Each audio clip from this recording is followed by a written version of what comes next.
Marcus, what's up, buddy? Good morning, buddy. How are you? Oh my gosh, is it gorgeous out here. I am so pumped. Marcus, we couldn't have picked a better day, friend. Unbelievable. Marcus and I have been talking about doing this for a number of years, and that's late season walleye fishing in the fall on the Missouri River with the potential to catch absolute giants. Both him and I talk on the phone all summer long about big fish we're catching. We're into big fish. We like catching walleyes. Man, we got to get after it.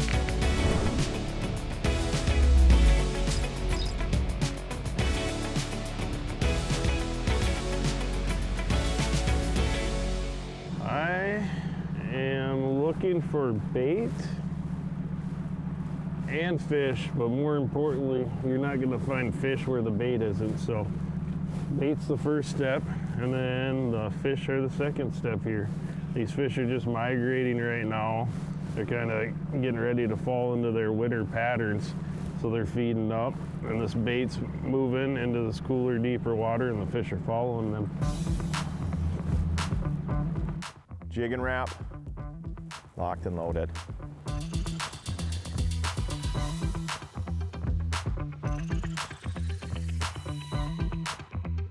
So we're just creeping along this break line. We started out on this point here, and Marcus is just kind of slowly working along this edge, throwing number 9 jig and wraps on fish as we see them. You can see there's a ton of bait kind of lined up along this edge, and he's just varying our depths as we go along this break line and on these little points and bump outs here.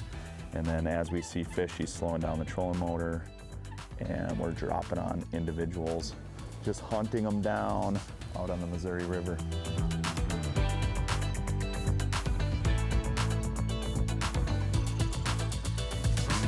There we go, fish on.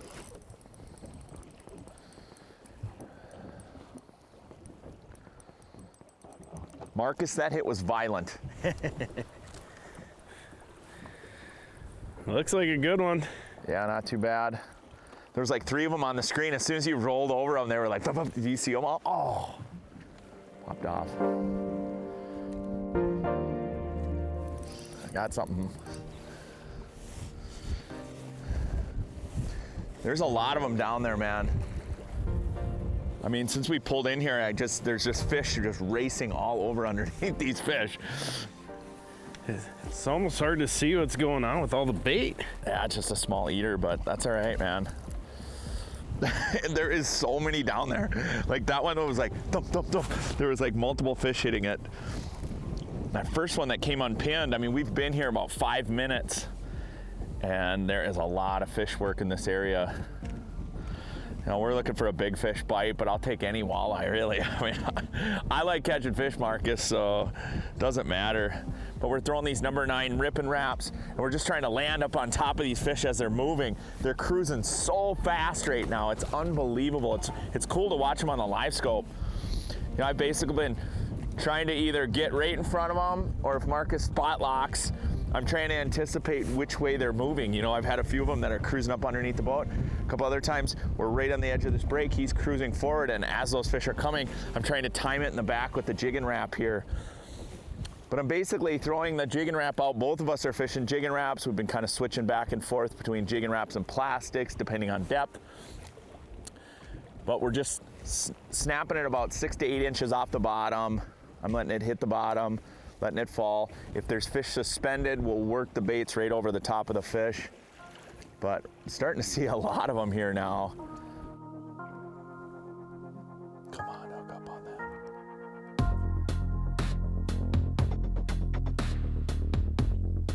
I don't know, I've had 2 good casts on this fish.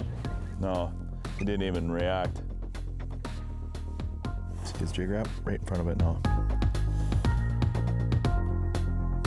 Didn't even move. I don't know what I can do more than that. I know.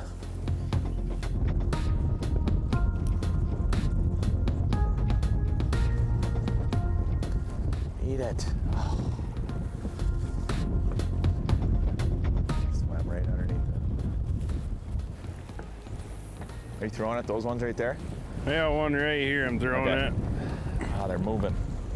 All right, Tony, I'm over jigging right now. Yeah, let's bust out the trolling rods, cover some water. We've had a lot of them that come up and look, but they just don't want to engage. So I think trolling's our best bet, man. Let's do it.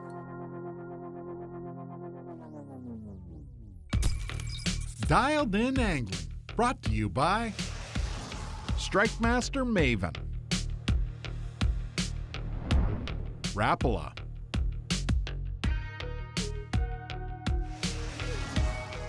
Runnings, and by Heat Hog.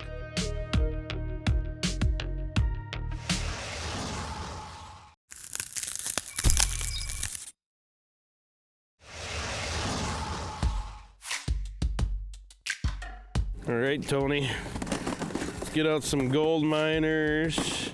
So this is the new Gold Miner 30. Look at that giant lip on there that digs. This bait will dive down to 30 feet. It's got a bigger profile. Out here on the river, big baits, big fish hopefully, but they're feeding on big baits. I mean, they're eating lake heron, they're eating big smelt. Look at that. And that loud rattle chamber. I love it, man. It's got all the makings of an awesome bait. Just a fish catcher.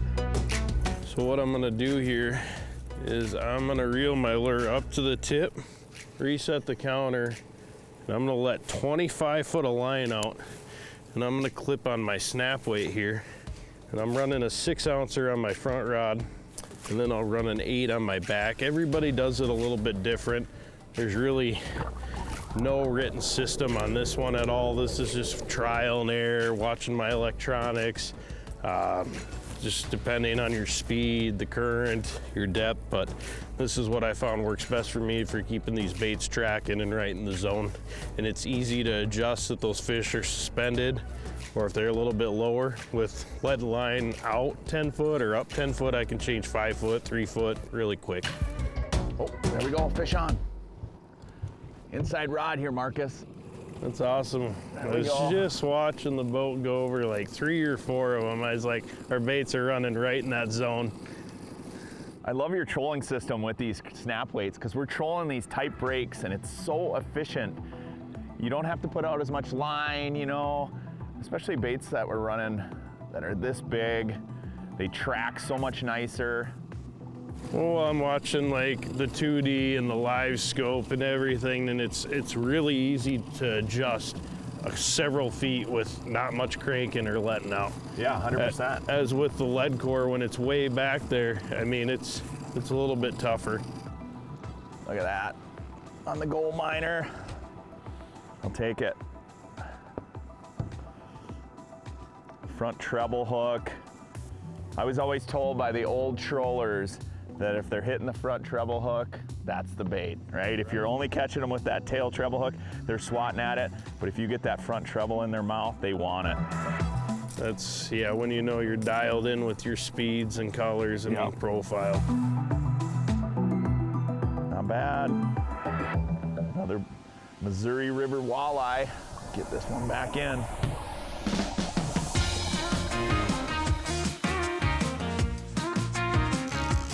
On.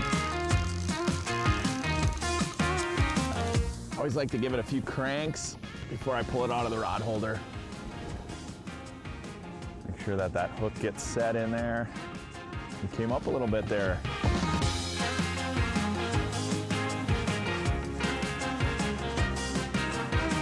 Okay.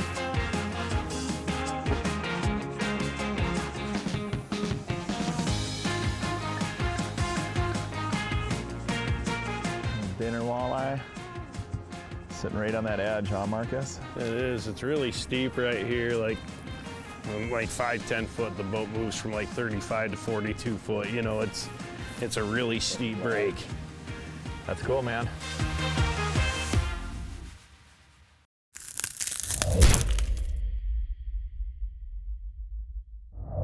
There's a ton of buzz right now in the ice fishing world revolving around this right here. This is the brand new Strikemaster Maven ice auger, 40 volt battery powered ice cutting machine. I'm gonna break this down to help you understand why the hype is real on this auger. For starters, this auger is extremely lightweight. With the 8-inch bit on it, you have 14.5 pounds of auger in your hands. If you go with the 10-inch blades, then you're talking 15.5 pounds. On a single battery charge, you can cut through 2,000 inches of ice. So that means if you have 16 inches of ice out there, with the 8-inch bit, you can cut through 120 holes. If you have the 10-inch bit, you can cut through 90 holes through 16 inches of ice. That's a lot of ice on a single charge. But the thing is, this here, they're giving an extra battery, so you can double everything that you have in one charge. They're also giving this custom Maven 13 ice fishing reel with every auger purchase this year. Now, the legendary laser blades on Strikemaster augers have been adjusted a little bit on the Maven to cut even better, believe that. They have adjustable speeds, so you can go slow to start a hole and then crank up the speed if you want. You can also drill in reverse to clean out your holes. There's a light, as you can see right here, so you always see what you're working on. And there's even a bubble right there to tell you if you're drilling a straight hole. And obviously that's a big deal in the wheelhouses. This shaft is made out of aluminum, super strong, super durable, lighter in weight. It's a hex-shaped design that matches the power head right here, which means you don't get any wobble. But you can also use your other blades in this auger and it will still work. Just like you can use the other 40V batteries from other augers in the Maven, and that works too. They're all universal, which is a pretty slick idea. Same batteries, same charger, that will last you thousands and thousands of holes. Plus, the auger blade guard snaps in and out, boom, just like that. Faster, lighter, stronger. That's what separates this bad boy from other augers on the market. Dialed In Angling, brought to you by Rapala, L&M Fleet Supply, and DeWalt, 13 Fishing, and by Voyager Industries, the makers of Yeti fish houses.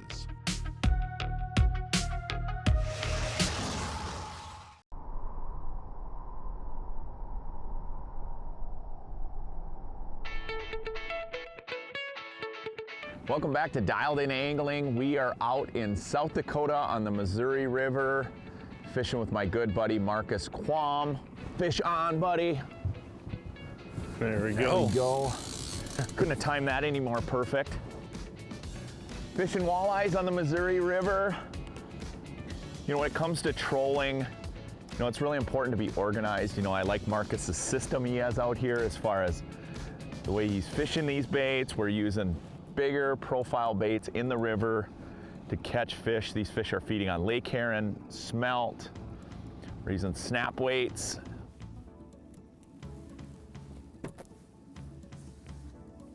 Another eater size walleye. Boom, just like that. South Dakota gold, my friend.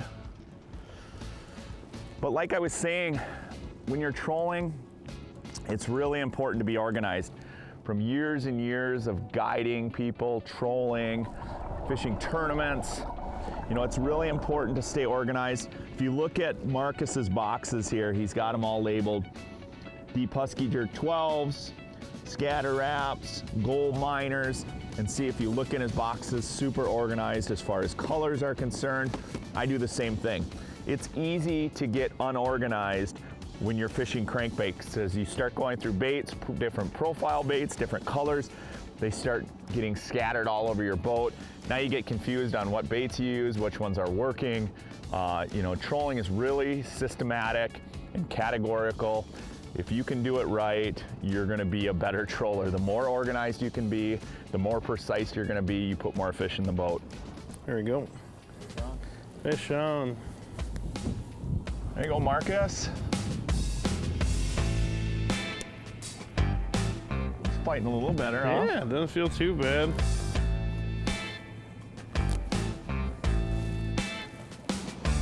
Oh yeah. Even looks like the right species, my friend. Bring it right up the back here and you go ahead and grab it. It looks like it's wearing it pretty good. Right on the gold miner. All 3 sets of treble hooks. Fish wanted that bait, look at that. Just goes to show how big of baits they like eating, you know? Well, it's that time of year where they're feeding up and we're trying to catch big ones, so we're gonna put big baits down, but we'll still get nice eaters like that on those also. Heck yeah, man. That is full inhale on the gold miner. Little fat fish, let me get this one back. Marcus, what a great day on the water out on the Missouri River. If you put a date on a calendar and said we were gonna have conditions like this at the end of November, I would have said there is not a chance. No wind, the sun was out, it was beautiful. We were able to catch a bunch of walleyes. We didn't boat a giant, but man, we had a lot of fun doing it. Ever since I've met this guy, since he's been part of Dialed In Angling, he's promised to take me pheasant hunting, and that's what we're gonna do. We're in South Dakota, we're doing a cast and blast. We got the casting done. Let's go crack some pheasants. Sounds great. Dialed In Angling, brought to you by Skidoo, Markham Technologies, Otter Outdoors, and by Onyx Fish.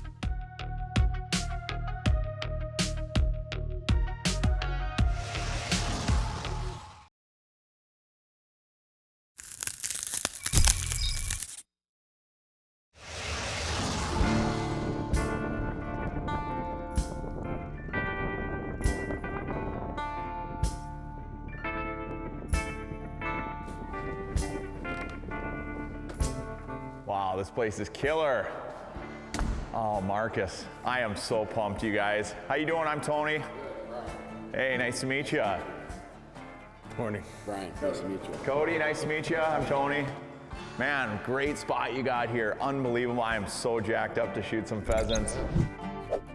Oh, a ton of birds on the way in. We were geeking out over birds. Everybody that knows me knows I geek out over birds, and Marcus and I have been talking about this for a long time, so. Come here, girls. Nilla.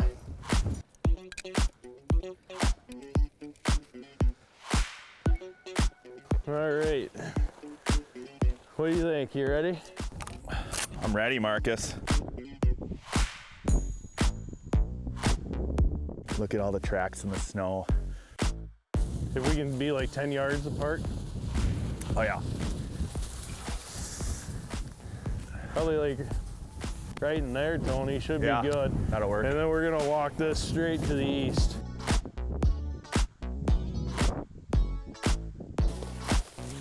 Hen! Hen, hen!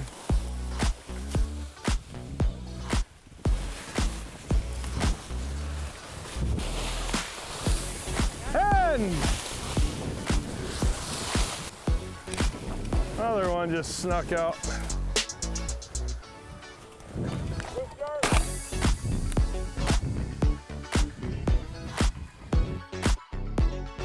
Good girl, hold.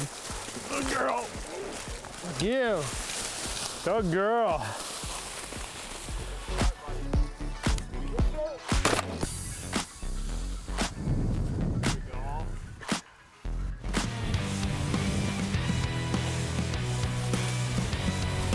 Oh, rooster. Nice shot, Marcus.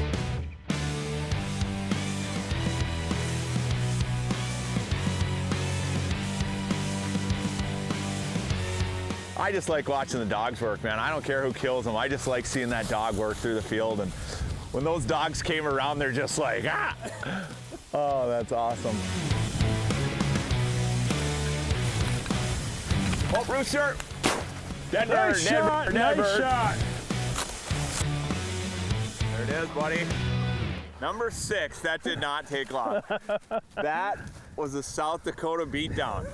You want to talk about classic cast and blast? This is unbelievable, man. What a treat. Dude, I can't thank you enough. I mean, just being able to drive around out here and see the birds everywhere. Here. Unbelievable, what a treat. I don't get to do this, so. This is awesome. This is what I get to do. We go from fishing to pheasant hunting, and I can't think of a better thing to do in the fall. You know, one of my favorite things to do of all time is cast and blast. Okay, you know, me and my friends dream up times where we go to South Dakota, North Dakota. We might do a duck hunt and a fishing trip together, or a pheasant hunt and a fishing trip, or where I'm from in northern Minnesota, we do a ton of grouse hunting with fishing. I can't thank you enough. I know we've talked about this for a number of years now, about getting out together and doing a cast and blast. This just put the icing on the cake.